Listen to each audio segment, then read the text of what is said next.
Hello बच्चों, आज हम लोग अशोक के बारे में उनके द्वारा जो अभिलेख का प्रारंभ किया गया था इसके बारे में चर्चा करेंगे। अभिलेख के संदर्भ में जो बात कहा गया हुआ उसके बारे में देखते हैं। यहाँ पर मुख्य रूप से अभिलेख कितने थे, तो यहाँ पर अभिलेख 3 था। पहला था शिलालेख। शिलालेख में शिला मतलब होता है पत्थर, पत्थरों पर जो लिखा गया था उसको शिलालेख कहा गया। और सेकेंड था हमारा स्तंभ लेख। स्तंभ लेख कहने का मतलब जो खंभा पर लिखा गया था उसको कहा जाता था स्तंभ लेख। और एक है गुहा लेख। गुहा मतलब होता है गुफा, गुफाओं में जो लेख लिखा जाता था उसे क्या कहा जाता था? गुहा लेख। हमको लग रहा है ये पॉइंट आपको क्लियर होगा। नेक्स्ट है अभिलेखों में प्रयोग हुए लिपि, यानी कौन कौन सा लिपि का जो है प्रयोग किया गया था अभिलेख में। ठीक है, पहला जो है वो है ग्रीक एवं अरमाइक लिपि। ग्रीक एवं अरमाइक लिपि का प्रयोग कहाँ किया गया था? अशोक के अभिलेखों में। तो ये कहाँ प्राप्त हुए हैं? तो ये जो प्राप्त हुए हैं ये भाग है हमारा, ये वाला भाग, इसको बोलते हैं अफगानिस्तान। क्या बोलते हैं? अफगानिस्तान। अफगानिस्तान, ये अफगानिस्तान का भाग है। ठीक है, यहाँ पर जो है प्राप्त हुए हैं। और नेक्स्ट है खरोष्टी। तो खरोष्टी लिपि यह जो है कहाँ पाया गया? ये पाकिस्तान में पाया गया। यह जो है भाग है, यह पाकिस्तान का भाग है। यहाँ पर जो है खरोष्टी लिपि पाया गया है। और नेक्स्ट हमारा है ब्राह्मणी लिपि।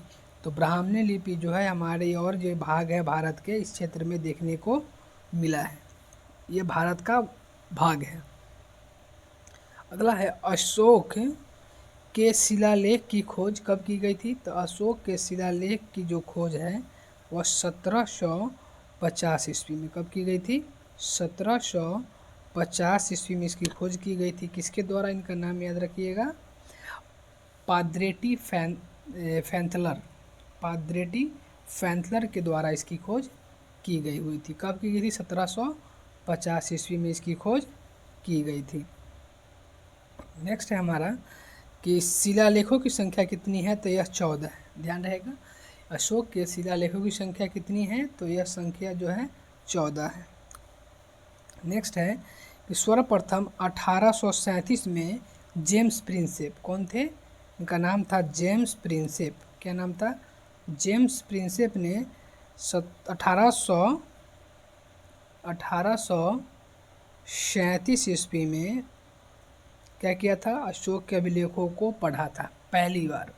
ठीक है, और नेक्स्ट हमारा है राजकीय भाषा, यानी अशोक की जो राजकीय भाषा थी वो क्या थी? पाली थी। क्या थी? पाली थी। और लिपि कौन सी थी? वो ब्राह्मणी लिपि थी। उम्मीद है ये भी क्लियर हो गया होगा। ये सिर्फ बेसिक जानकारी सी है, मैं आपको दे रहा हूँ ताकि आपको अंदर जो है समझ एक विकसित हो सके। चलिए नेक्स्ट हमारा है, देखिए यहाँ पर जो मैंने पिक्चर लगाए हैं यह समझने के लिए, ये इसको आप ध्यान से देखिएगा, याद करने की ज़रूरत नहीं है। इसे सिर्फ आपके माइंड में ये होना चाहिए कि इस प्रकार के अगर कहीं दिखाई दे तो समझ जाएंगे ये क्या है। देखिए ग्रीक, ये जो है क्या है? यह ग्रीक लिपि का उदाहरण है। ये फ़ोटो आपको दिखाया गया है ग्रीक लिपि का है। अगला है अरमाइक। देखिए ये जो दिखाई आपको दे रहा है यह अरमाइक लिपि का क्या है? उदाहरण है। नेक्स्ट है खरोष्टी। ये जो भाग है आपको दिखाई दे रहा है, ध्यान से इसको पढ़ लीजिएगा, अ आई कैसे लिखा हुआ है।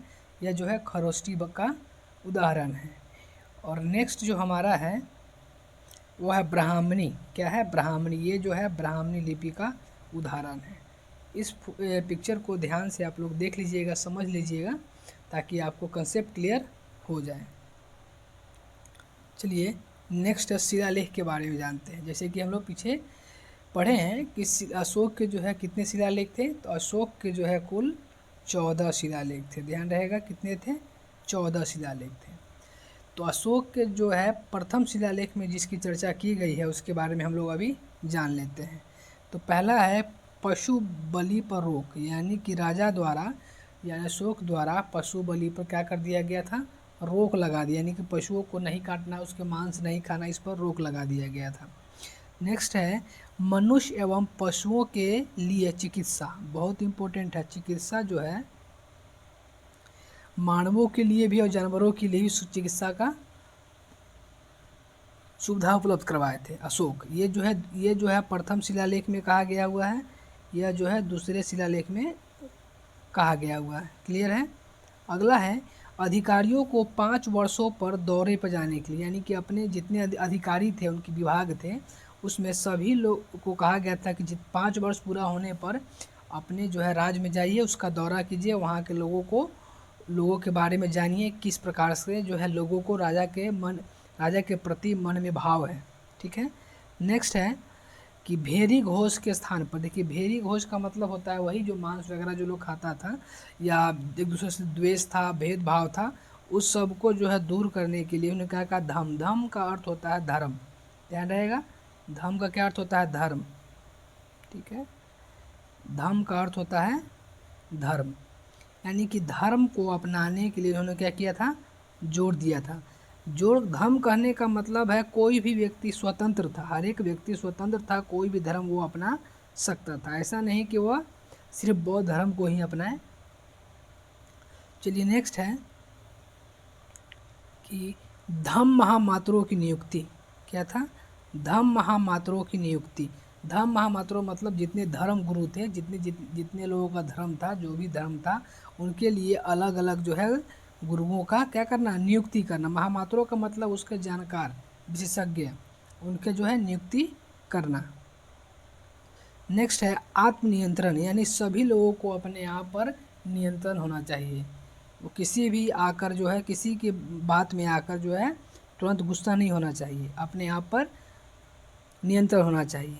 नेक्स्ट है तीर्थ यात्राओं के बारे में जानकारी। देखिए अभिलेख 7, देखिए ये हम लोगों का था पहला नंबर, ये दूसरा अभिलेख में कहा गया हुआ है, यह तीसरा अभिलेख में कहा गया हुआ है, यह चौथा अभिलेख में कहा गया हुआ है, यह 5वां अभिलेख में कहा गया हुआ है, यह 6 नंबर में कहा गया, और ये जो बात है 7 और 8 दोनों में कहा गया है। तीर्थ यात्राओं के बारे में जानकारी, यानी अशोक ने जो तीर्थ यात्रा किए थे इसके बारे में जानकारी हम लोग को अभिलेख नंबर 7 और 8 में मिलता है। चलिए नेक्स्ट है सच्चे शिष्टाचार और सच्ची भेंट। ये क्या नंबर हो जाएगा हम लोग को? 9 नंबर। ठीक है। लिखा हुआ है सच्चे शिष्टाचार और सच्ची भेंट, यानी कि शिष्टाचार मतलब समझते हैं आदर भाव, और सच्ची भेंट किसी को गिफ्ट दे रहे हैं तो लोभ में नहीं, किसी लालच से नहीं, सच्चे मन से, हृदय से देना है। नेक्स्ट है राजा और अधिकारी प्रजा के हित के बारे में सोचे, यानी कहा गया अशोक ने अपने जो है 10वें शिलालेख में कहे हैं क्या कि राजा और अधिकारी जो है प्रजा के हित के बारे में सोचे, अगर प्रजा का हित होगा तभी राज्य का हित होगा। ठीक है।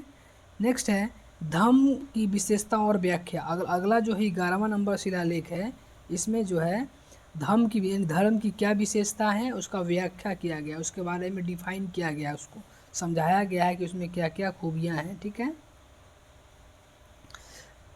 अगला है कि स्त्री महामात्रों के लिए नियुक्ति और हर प्रकार के विचारों का सम्मान, यानी कि स्त्री को भी धर्म में जो क्या था स्थान दिया गया था, इसको नियुक्त किया गया था, और हर एक प्रकार के विचार, जो लोग विचार देते थे, अपना विचार प्रस्तुत करते थे राजा के सामने या फिर अधिकारियों के सामने, तो उन सभी को जो है विचारों को सम्मान देना, किसी के विचार को मजाक नहीं उड़ाना, क्योंकि कोई नहीं जानता किस विचार में कहाँ क्या छुपा हुआ है और कब वो विचार किसको काम आ जाए। ठीक है।